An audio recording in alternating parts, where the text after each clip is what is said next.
It's a shame. I really do believe, look, I think black people are not irredeemable, but there just needs to be brutal honesty. It's like, look, these black people are really struggling, and they're turning into these maniacs. It seems like they don't do anything right. They're obnoxious, they're rude, they're inconsiderate, aggressive, very cruel. Very. And, look, nobody hates black people for being black. If there are people like that, I think that's exceedingly rare. And I don't consider myself one of them. Mm-hmm. The reason that people have negative attitudes about black people is because most people's interactions with black people are negative. Most people's interactions with black people is when you're stuck in traffic and you see a Nissan Altima speeding down the shoulder. And you say, what the f***? You're not supposed to do that. If everybody did that, it would just be another lane, and, not everybody can do that. But it's like these people have no respect for decorum. They think the rules don't apply to them. They have no respect for society.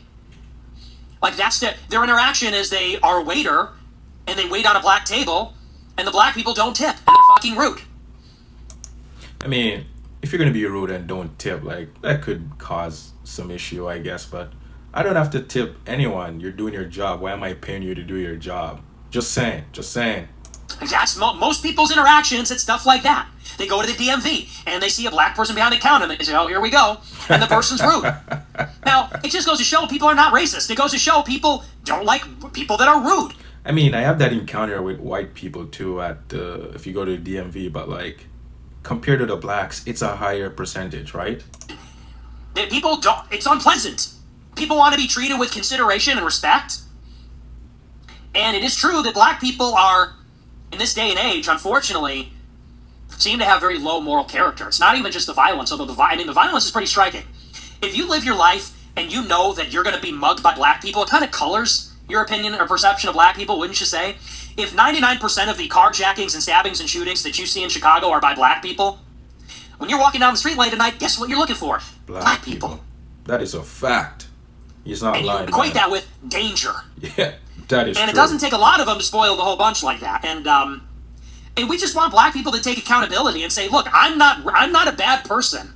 I mean, of course, it's most black people, but not all, but most, right?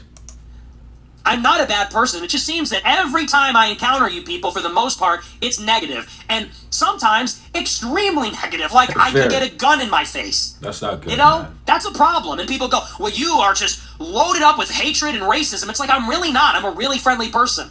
I'm a really polite, friendly person. I give everybody a chance. But if I'm someplace and I see some black person walking in with their pants sagging and they can't articulate what their problem is or what they need, and they're rude and they're aggressive and I'm in fear for my life, like, yeah, I have a problem with all of that.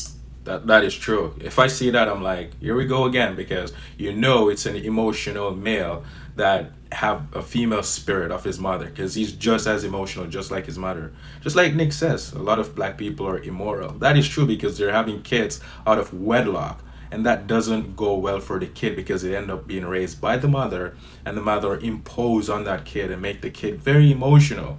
And that's why when they encounter situations that they're insecure about, just like how the mother would be insecure about the situation, she doesn't get the outcome that she wants, she gets frustrated and she takes it out on the kid, just like any other female, because they're emotional. And the kid is observing these things, and the kid grew up being like that, aggressive towards when a situation doesn't go how they want it to go, or they get frustrated where they can't control the situation and they act aggressive and emotional, and that emotion is the female spirit, and it caused the black community to be like that because not a lot of fathers are around. Or even if the father is in the kid's life, he's still weak and he can't stand up to the female to protect the kid from the female, and the female end up ruling the household, because that's what's happening in most black community. It's happening in every ethnic group, every culture, but it's most prominent in the black culture because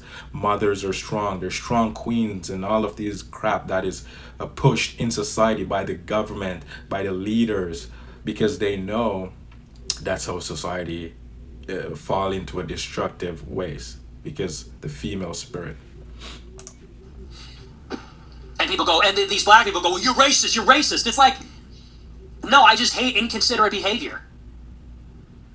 If If black people were super well behaved, we would be racist in the other direction. We'd say black people, oh yes, dude, yes. Nice. My day is about to turn around for the better. That is what can true. I help you with, sir? That Please, true. come right on in. Man, what a relief to see you here. You're a sight for sore eyes. If black people were known for being the best, then we would be racist in the other direction. Oh, finally. So yeah, that really bothers me. It just bothers me in this damn ass city, because that's all it is in Chicago, is just these black people who can never take accountability. It's always somebody else's fault. It's a shame. I really do believe. He's right. If we, as a culture and considered black people, don't take responsibility for yourself, you will never get better, because you're going to keep blaming someone else for your problem.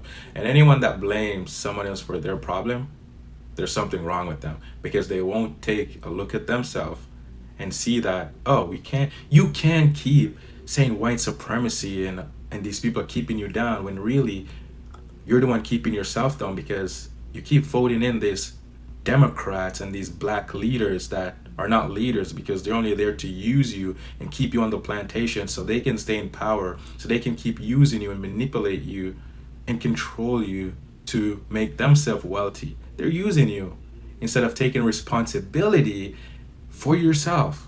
And then you'll start seeing a change, because it's happening within you and with yourself, because you have internal conflict, because most black kids and family don't have a strong father. They don't have a strong leader in the household, because it's raised by the female, which a family or a female that is in any leadership is an abomination to God's order, because that's not the order God put forward for us to follow. It's God, Christ in man, man over woman, woman over children, and that's the order. Anything else, it won't fly, it won't work.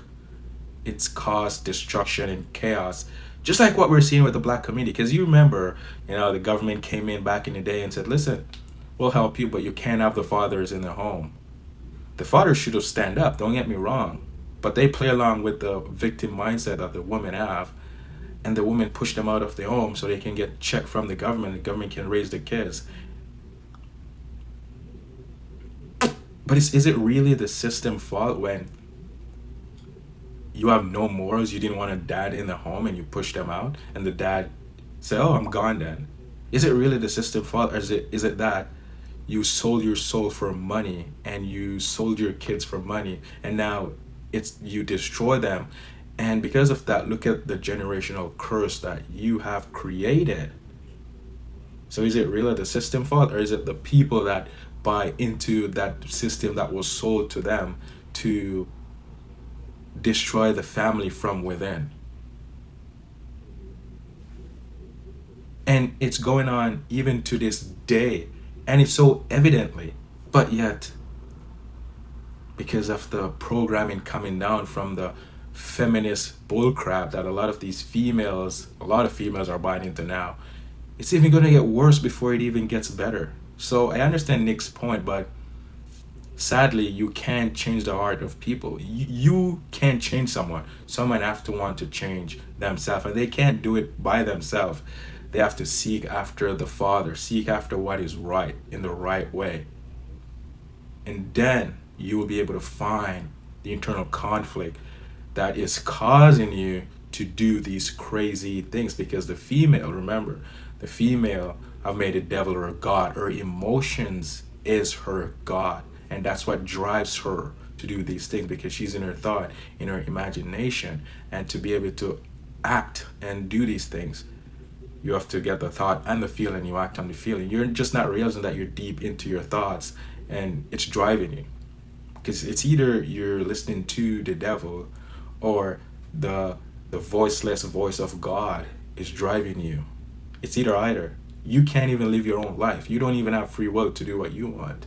Because if you had free will, why would you have suicide thought? Why would you have depression? Why would you want to keep yourself in this state of doing this crazy things that you don't want to do, and you know it's bad for you, but you can't stop yourself from doing it? Even when you try and you say you're not going to do it again, you end up finding yourself in the same situation that you say you're never going to do again. If you have free will, why don't you will yourself out of all of those crazy things that you're doing? You can't, because you're being controlled by spirits, evil spirits that drive you to do these things. But let me know what you guys think of this video, man. Nick Fuentes dropped some gems here, and I think we all know it to be true, right? We didn't even need him to say it. We just know it's true. But I bet he's gonna be labeled racist, which doesn't exist. It's a word that is used to control the white and the blacks. The white out of guilt, and the blacks out of what's the word? Control and manipulation, because you're holding on to the past that doesn't exist. It didn't affect you, and it keeps you trapped in your imagination. You're holding on to it, and it's driving you to call these people racist. Racist, that the word doesn't even exist. It's a made-up word that keeps you fighting against white people when you need to come together and work together and make America back the best country on this side of heaven. Peace.